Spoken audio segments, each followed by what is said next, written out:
One more in a hole.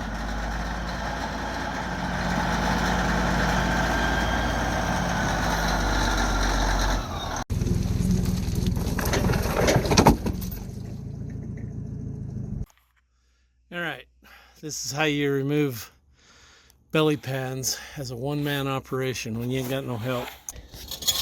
What you do is you put them on a block before you undo the bolts, let it down, and then to get it down you just do this. Wham bam. And there you go.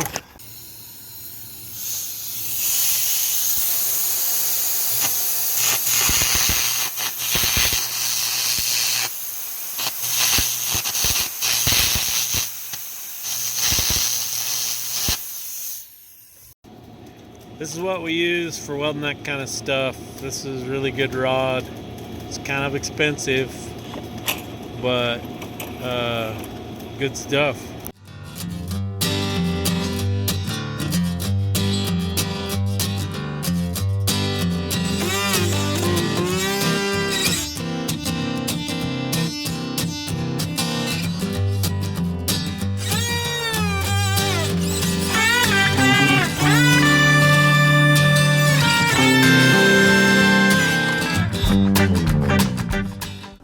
So how are we going to do this? Just going to have you stand on the apron and I'll come out and hand it to you and then I'll have to jump in.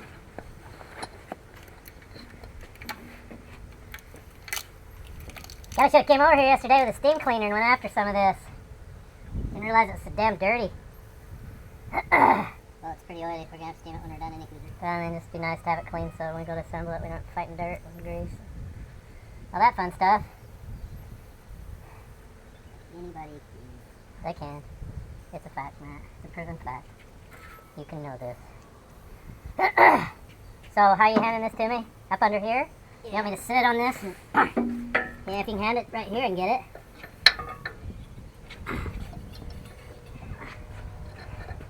Does Matt need to come help us? Can you just hand me one end or the other? And then you can get set up.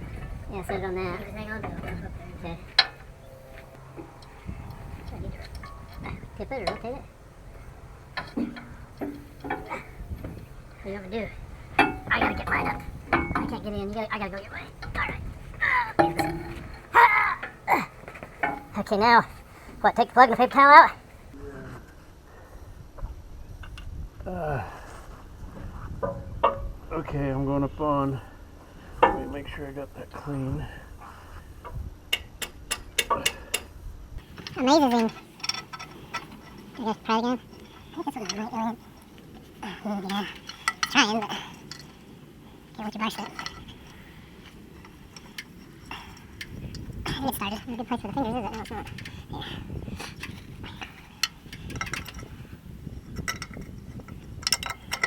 Ooh, I don't know, Jake. Is that gonna fall out or did it just? No, it's just not easy. Just like it. Orange so good, everything. Try it. Try to tighten. I'm trying to tighten these. I'll go as tight as possible and be pissed if it rolls on these. We'll take all this part again. We are waiting for some more hoses for the old whore. We got that hydraulic line on here, the new one. Let me get up there and show you.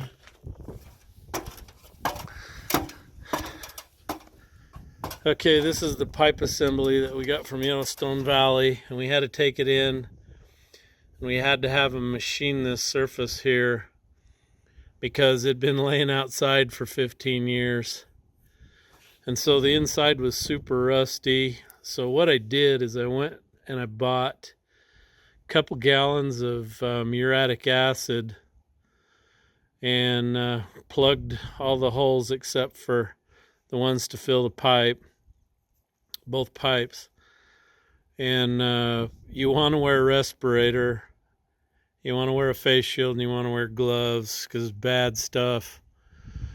And so I filled these with muriatic acid and let them sit for about 15-20 minutes.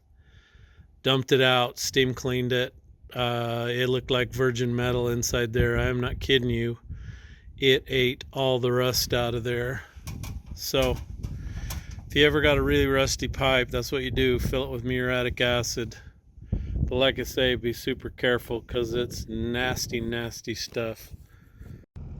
So, I gave you one guess what I've been doing.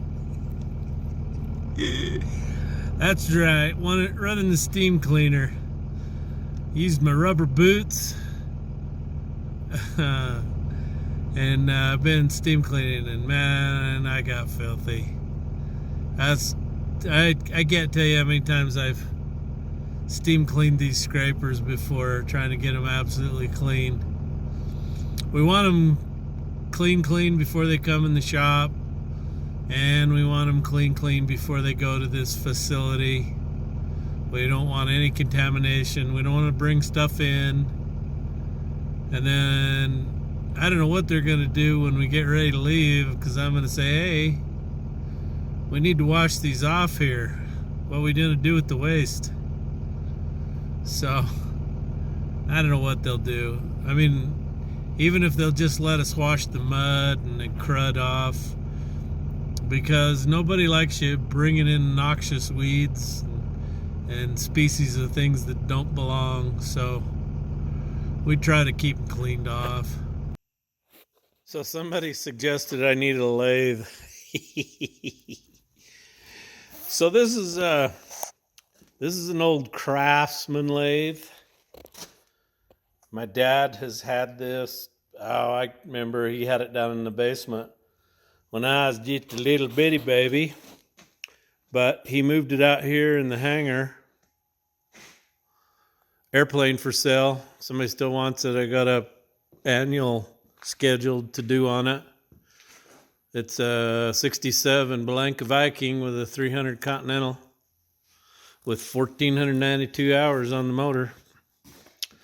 Anyway, back to the lathe thing. So these are some plates that go between hoses on the neck, and I'll show you those later. But Matt came down and he did all of these, but we just had one that still needed a little touch-up work, so I thought I'd come down and clean it up a little bit. So there it is. Those are $100 a piece. So we saved $100. What was wrong with the old ones? They were just corroded, and sometimes they leak because they're just damaged and scratched and messed up, and so put a new finish on them, you're good to go. So Jeff is a machinist. I took a machine shop class when I was in high school, and they had some really nice lathes, and we made some projects on it. Anyway, I've always enjoyed messing with it. I used to use this old thing a lot, cut parts and do whatever, but I'd like a nice big one. That would be awesome. So what I do to make this work, and don't laugh at me, Brian, block. I just put 3 nuts in here under each jaw, push it down, and then I put it on here, and it drags just a little bit there, but it's not like this has to be totally 100% square with both sides. So I've got it pretty close. I just kind of tapped on this high side a little and then retightened it. So let's see what kind of trouble Jeffy can get into here.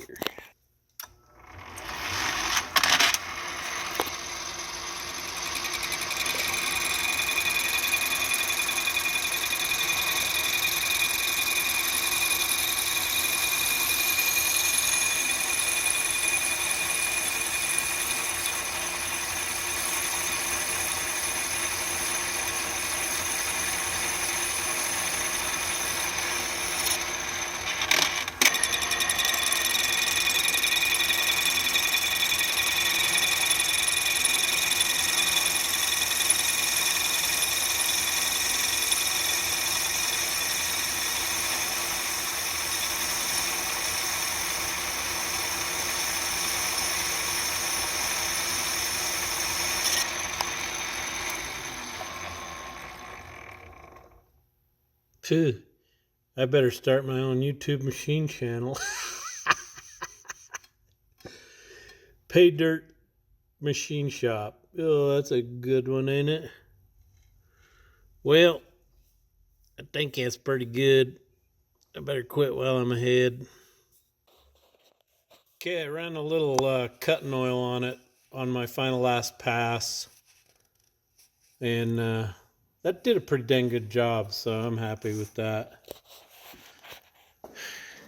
Jeff's Machine Shop. No job too big or small. I don't take any of them because I don't know what the hell I'm doing. Oh, well, it worked. Okay, those pieces that I was machining on the lathe go right there between that pipe and those hose clamps. So those were originally set up for D-rings. Those of you old enough to remember what D-rings were, they were, or excuse me, not D-rings, metal backs. Metal backs were it was a metal case with a rubber ring in the inside of it. Anyway, they gave up on those and they converted them to what they called D-rings. Anyway, with a D-ring, you have to be absolutely straight when that hose goes in there. You see how those are bent. So when you put them in, you have got to put those in absolutely straight. You can't put them in like that and tighten them, or what it does is it'll roll that D-ring and then it's a guaranteed leak. Absolute guaranteed leak. So Matt's got all the hoses on and all those machine plates. Everything's pretty much installed here. I don't know what other hoses he's got left. He may have some he's working on back here. I don't know. We'll take a look. We need to do some serious steam cleaning here. So that's a new one. That's a new one. That's I don't know how old. It's got paint on it. It's got to be old. So we've got to fix that. And then we've got to fix this, or that pipe over there is going to break. But we got a brand new pipe inside the bowl on that side. This one, I have no idea what kind of shape it's in. We want to try to get it out and replace it. I've got a brand new pipe in there already for it. But as you can see, I got a drip on the ground here. So just looking at this, it looks like the output shaft on this one's leaking. So we may be putting a seal on in that, or we may just diaper it. Diapering may be the easiest way to go. And then these ejectors always leak a little, so we may get a diaper and put on that. We'll see how picky they are. Okay, this is a D-ring kit. And this is a metal back. And this is what they used before the D-rings. And you can see this one split. And that was not uncommon to see them split. But see, it's a metal case with rubber encased in there. So what they came up with to replace them is a D-ring. And they're kind of shaped like a D. And that replaces them. So what's the best solution to all of this? None of it. D-ring suck, metal back sucks. The best kind of seal is an O-ring. But unfortunately, there's a lot of pipes and things on those scrapers that take those, and there's just no way to fix that unless you went in and you welded the hole up where these go, machined it out, and then cut it for an O-ring. The hose ends that use these, you can change out the ends and you can go to O-ring. So if the hose end was set up for D-ring and they can't get the two-piece reusable fitting apart, they'll go ahead and go to an O-ring reusable cat fitting or an O-ring crimp-on style. A lot of cat stuff is going to crimp-on now. Apparently they had a tornado or something screwed up the factory in Indiana or wherever that made the reusable fittings. So everything new now comes with crimp-on ends. I don't think there's one fitting on this entire excavator. Oh, I take that back. When they put the thumb on, looky there. Those are reusable ends. That's a 2-piece end. But most of the stuff you're going to get is going to be crimp-on now. Okay, I got everything steamed under here, and just from running it a little bit, I've found my leak, and it's coming out of that bolt hole right there.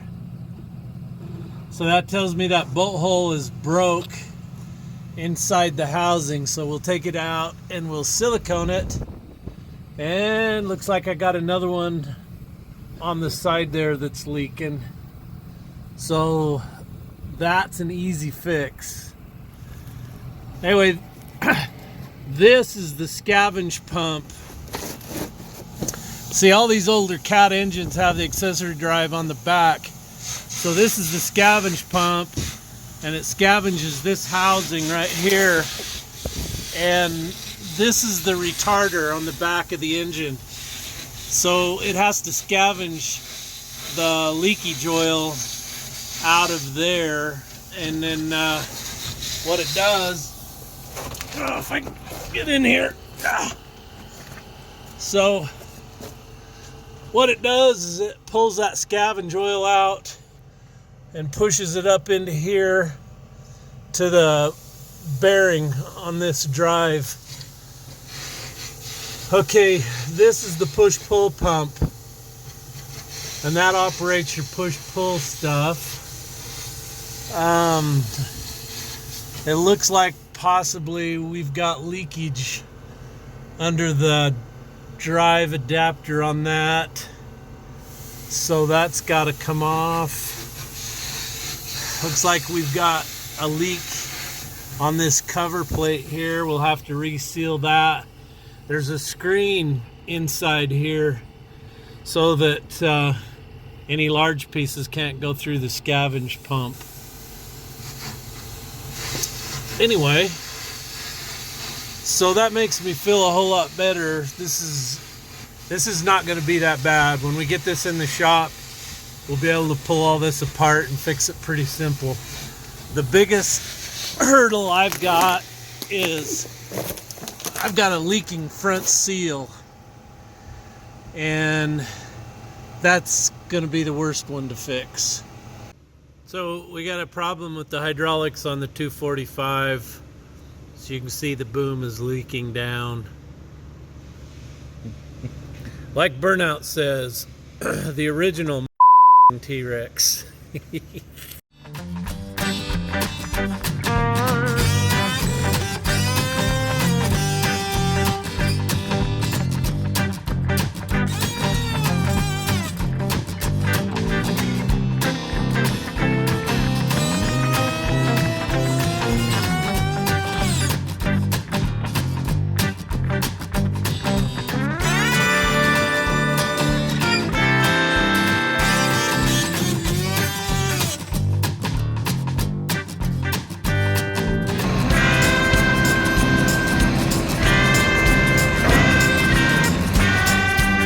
Grab that arm or no?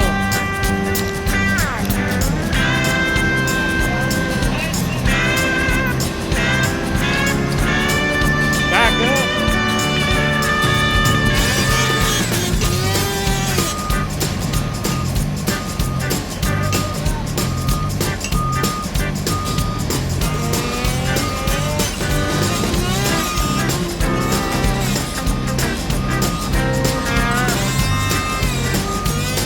Cheated death again.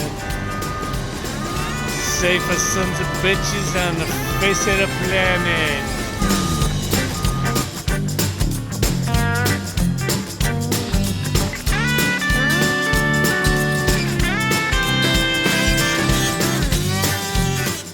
Alright, we got the apron out of the scraper.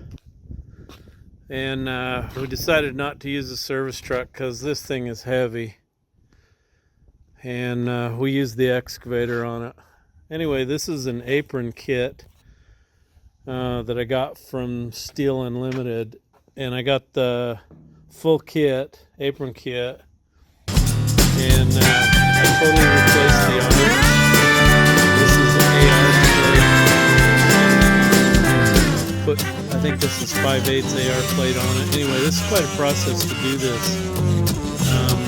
You have to put a block under this, and you've got a jack on both ends, and you really got to put a wowie in it, because when you weld that thing will just go like that if you don't. But the reason we took it out is we got to replace the trunnions on it. They're all wore out and they want to come off the balls. And part of the problem with these is the way they're built. I'll show you.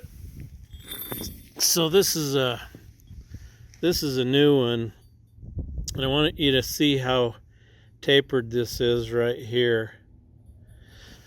So when you put it on, that piece goes over here, and then when you weld in here, you've got a huge gap, and what it does is it tends to pull it. And I don't know if you can see that, but that thing is it's on there crooked, and that's why they wear here. And so anyway, the trunnion balls inside the can, you can put shims under them, but when you get them that crooked, you can't shim them out that far. And so see, there's a shim in it right there. So anyway, guess what it's supposed to do tomorrow?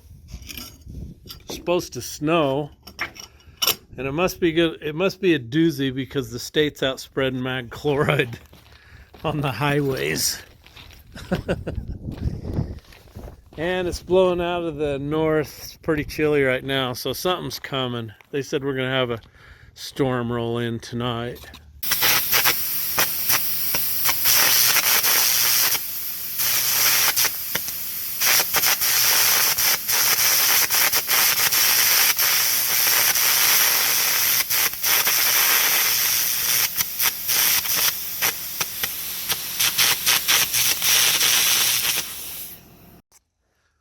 So another winter storm going on here, kind of screwing up our operation. Jake's got the trunnions air arced off the apron.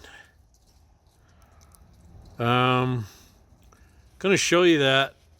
Gonna need some advice on how to put those on and weld them on so they'll stay straight. That's quite a deal there. I've never been able to get them on and get them straight. Okay, these are the new trunnions that go on here. I want to show you how they fit on. So you got a flat surface here, and then on this side you've got that big V groove they put in it. So we're trying to figure out how to do this without pulling this to the inside. So what we thought we'd do is tack it good here, and then go to welding on this. And even if it pulls it out, once we start filling this, it's going to pull it back. But this is AR 400 right here. That's a 5/8 thick piece, and I think that's 5/8. So we're going to need to preheat this, I'm pretty sure. What's your recommendation for heat? We've been told about 300, but I don't know if that's for AR or not. But we're gonna have to preheat that pretty good, I think, before we weld it. But it's always a challenge to weld these on and keep them straight. So I need a guy who's done this kind of stuff before to tell me what to do. So this is what it looks like inside here where the rear engine power pack goes. And I can see we got a problem here. As you can see, this hose looks like it's been rubbing on the transmission housing. So we're probably going to have to replace that one. I sure don't want that to blow up. But I want to show you what happens when you have a driveline failure. This is what it does to the cylinder barrel. Now this didn't happen to me. It probably happened to whoever had it before at one time or another. But I'm betting money they had to go in there with a grinder and grind some excess material out and then hone that barrel. And I'm sure it damaged the piston coming out. Or who knows how long they drove it with that driveline flailing around.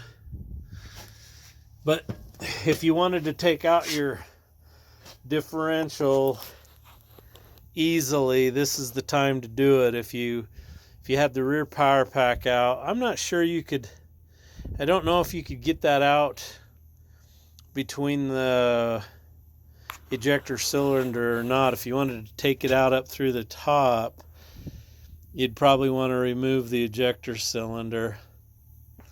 But I have steamed my little guts out on here. Got extremely dirty. I even cleaned that out back there. That thing was full of garbage. Absolutely clear full.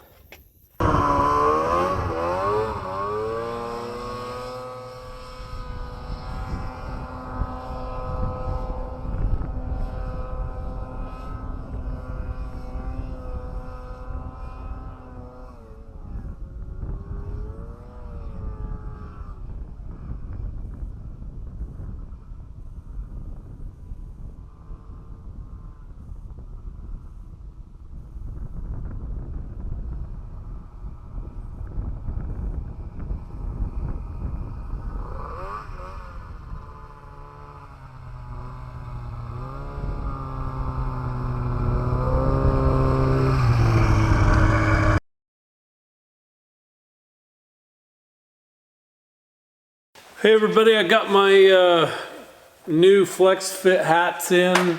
I will get some pictures of these and get the ability for you to order them in the store this week, so be watching for that.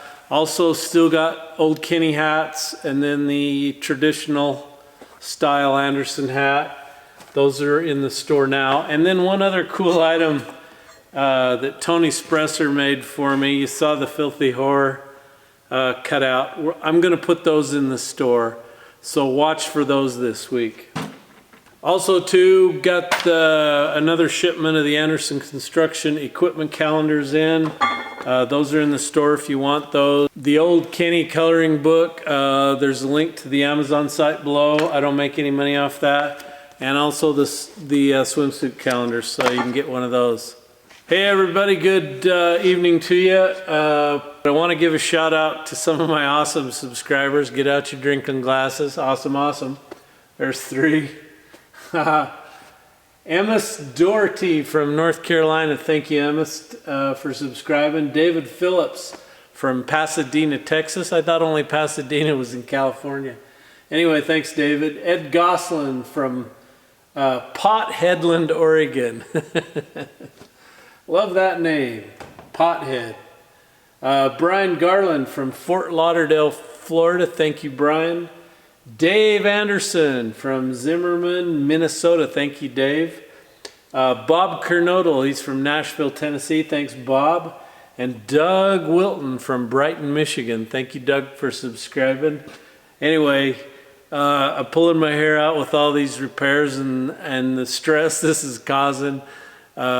We've got to have all this stuff ready to go by April 16th. So I'm humping. So we'll see you next week.